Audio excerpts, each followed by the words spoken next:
আসসালামু আলাইকুম ভাই সাহেব, আপনারা কেমন আছেন? আশা করি ভালো আছেন। আমি নবীর একটি হাদিসের তর্জমা বলে শেষ করে দিব ইনশাআল্লাহ। আন আবি হুরাইরা রাদিয়াল্লাহু তাআলা আনহু قال رسول الله صلى الله عليه وسلم। আবু হুরাইরা রাদিয়াল্লাহু তাআলা আনহু থেকে বর্ণিত, আল্লাহ রসুল সাল্লাল্লাহু আলাইহি সাল্লাম বলেছেন, ইন্নামা জুইলাল ইমামু, নিশ্চয় ইমামকে নির্ধারণ করা হয়েছে লিউতাম্মা বিহি, যেন ইমামের অনুসরণ করা হয়।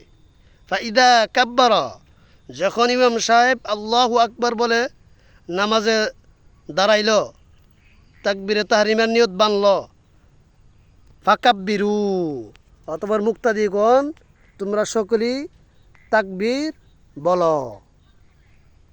ইদা করা, যখন ইমাম সাহেব কেরাত শুরু করবে, ফাংসিতু, তখন ইমাম সাহেবের কেরাত তোমরা সকলেই মুসল্লিগণ মনোযোগের সাথে শুনো।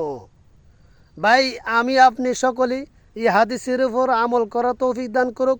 ভিডিওটা ইসলামের জন্য শেয়ার করে দিবেন, কমেন্ট করে দিবেন। আসসালামু আলাইকুম।